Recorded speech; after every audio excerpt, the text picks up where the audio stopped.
Hi, this is Kerry with Primeline Products. Today we're going to cover some maintenance that can be done on what's called a Gib Closer, which is a tension spring closer that's put onto a door. And what happens, sometimes there'll be a noise that develops with these units, and it has to do with lubrications that are on the spring. So the maintenance we're going to do today is we're going to put some lubrication to stop that from happening.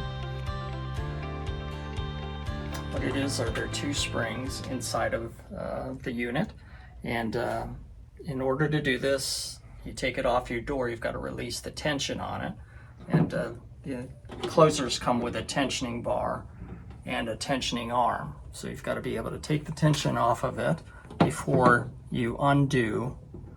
There's a mounting screw at the base of it, and we're just illustrating there are two different versions of this. This is an older version that had a mounting plate on the back, and these are the newer versions. So after you've released the tension, you can take the arms off of it and undo the screw.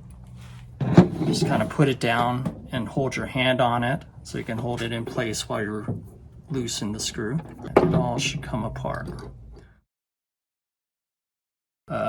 For what you've got to work with is pull the assembly apart. On each end, this is the top, you'll see the rod that connects the unit together. There's a hole down in the bottom of it, and that's where the tip of the spring will have to get placed into.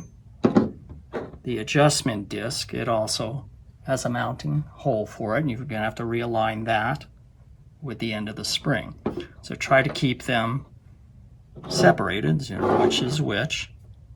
And then we're going to take a wheel bearing grease, or a grease that is not like WD-40. You don't want to put WD-40 onto the springs because it's a petroleum-based product and it eliminates most of the lubrications that are there. So you just take the spring and brush it back and forth,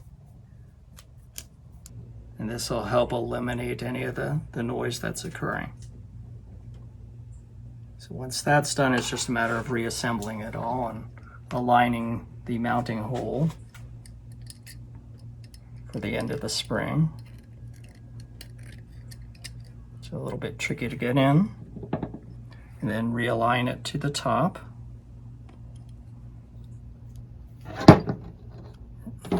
And do the bottom.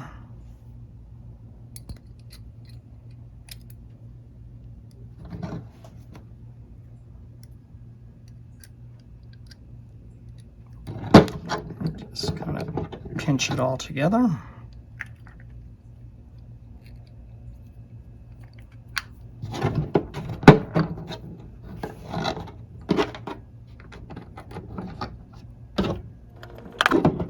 Once you've got it back together again, you can reinstall the tensioning arm to it and use the tensioning tool.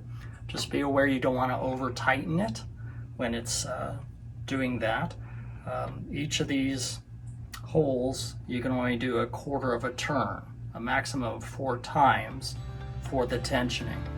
So that's the project, and thank you very much and appreciate you watching.